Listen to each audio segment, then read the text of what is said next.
आदाब।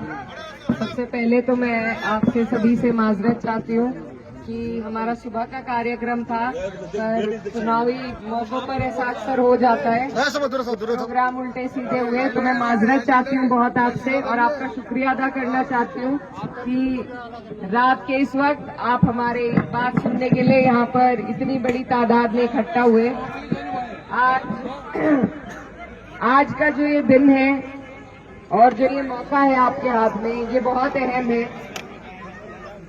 जिस अहम मकसद के लिए हम आपके बीच आए हैं, आप जानते हैं आने वाली 11 तारीख है, बिहार में चुनाव है और ये चुनाव सिर्फ बिहार का नहीं है। इस चुनाव पर पूरे देश की सभी लोगों की नजरें टिकी है, क्योंकि ये चुनाव सिर्फ बिहार की सरकार नहीं बदलेगा, ये इस देश में नई दिशा और दशा देने का काम करेगा। आप अगर यहाँ सरकार बदलोगे तो इनकी जड़ें ऊपर तक हिलेंगी। इसीलिए मैं आपसे गुजारिश करने आई हूँ कि पूरा देश और हमारे देश में जो हालात बना रखे हैं भाजपा सरकार ने, नफरत के बीज जो बो रखे हैं, अगर उसका कोई जवाब दे सकता है तो वो आप लोग 11 तारीख को दे सकते हैं। मैं आपके बीच में उत्तर प्रदेश से आई हूँ और सबसे बड़ी बात मैं बस यही आपको बताने आई हूँ कि जो हाल वहां पर है, हम बहुत परेशान हैं। कोई जुबान खोलता है, उसमें झूठे मुकदमे लगाए जाते हैं, उनके मकानों को बुलडोजर से तोड़ा जाता है, रोजगार छीने जा रहे हैं। एक तरीके से तानाशाही चल रही है भाजपा की। अभी आप लोगों ने भाजपा का पूरा राज नहीं देखा और मैं नहीं चाहती कि आप लोग देखें, क्योंकि ये लोग, इनके दिल में रहम नहीं है, किसी के लिए भी नहीं है।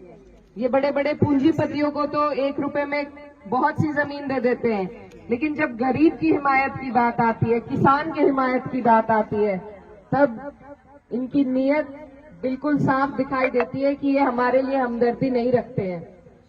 तो इसीलिए आप सबसे मेरी गुजारिश है कि आपका ये जो प्यार है, ये भाईचारा, इसको आप बरकरार रखें। और इस बार अगर हमने फिर से भाजपा को जीतने दिया तो अब की बार ये नीतीश जी को मुख्यमंत्री नहीं रहने देंगे, अब की बार ये अपना मुख्यमंत्री बनाएंगे और जैसे हाल इन्होंने पूरे देश में कर रखे हैं वही आपके ऊपर भी करने चाहते हैं। तो इनके इन मंसूबों को आपको और हमें मिलजुल के फेल करना है। कोई भी चुनाव सिर्फ एक जाति या समाज से नहीं जीता जा सकता, हमें सर्व समाज की बात करनी है, सर्व धर्म की, सर्व जाति की बात करनी है, क्योंकि हमारा संविधान हम सबको, इस देश को अधिकार देता है सर उठा के जीने का। और ये जो गंगा जमुनी तहजीब है हमारे देश की, इसको बरकरार हमें रखना है, क्योंकि याद रखिएगा कि जब वक्फ का बिल आया था तो सिर्फ 24 MP मुसलमान थे, बाकी जो 208 जिन्होंने आपके हक में वोट किया वो हमारे हिंदू भाई थे। तो ये जो हमारा प्यार है आपस का, इसको हमें बना के रखना है और इसीलिए ये गठबंधन आपके लिए बनाया गया है। ये सेक्युलर पार्टियों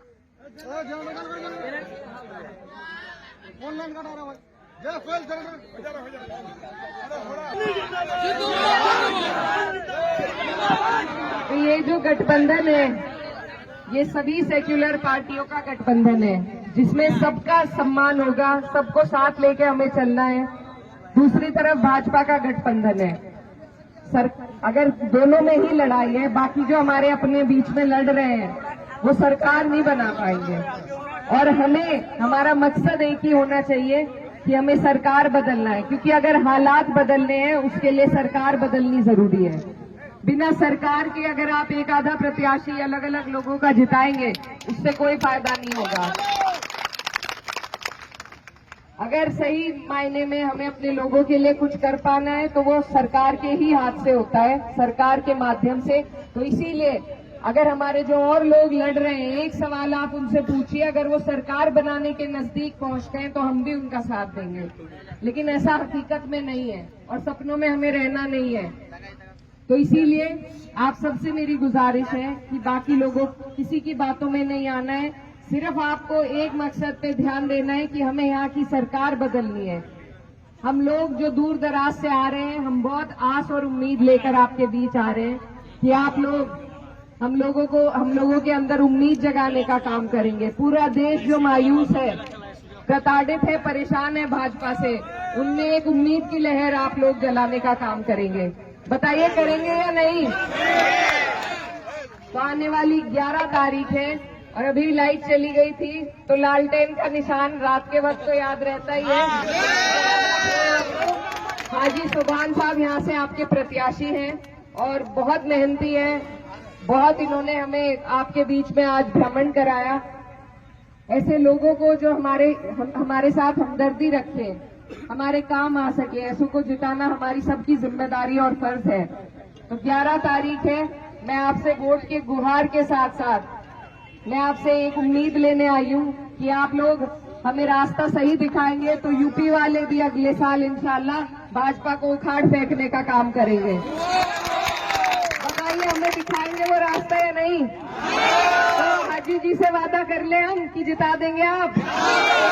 किसी बहकावे में नहीं आना, मेरा कोई फायदा नहीं है इस चुनाव से, लेकिन बस अपना दर्द है, जो हालात हम उत्तर प्रदेश में देख रहे हैं वो बयान करने में आपके बीच आई हूँ ताकि यहाँ आप लोग सही फैसला ले सकें और कोई मेरा यहाँ आने की कोई लाभ लालच नहीं है। तो मैं आपकी बहन हूँ, बेटी हूँ, हमारे यहाँ बहन बेटी की बात कोई नहीं टालता, आप तो नहीं टालेंगे। तो बस आने वाली 11 तारीख है, दोनों हाथ उठा के एक बार हाजी जी को तसल्ली दे दीजिए, सुबह की हमारी गलती की माजरत भी हो जाएगी। तो 11 तारीख लालटेन का निशान है। इंशाल्लाह मैं आपके बीच में एक बात कहकर बस आपसे विदा लूंगी। हमारे कैराना के एक बहुत बड़े शायर थे, आप गहराई से उनकी बात को सुनिएगा। उन्होंने कहा था, ये जब्र भी देखा है तारीख की नजरों ने, ये जब्र भी देखा है तारीख की नजरों ने, लम्हों ने खता की थी सदियों ने सजा पाई। तो खता नहीं करनी हमें महागठबंधन की सरकार बनानी है और भाजपा की जड़ें ऊपर तक हिलानी है। इंशाल्लाह बोलिए। चलिए बहुत बहुत शुक्रिया, दुआओं की दरखास्त है। अल्लाह हाफ़िज़।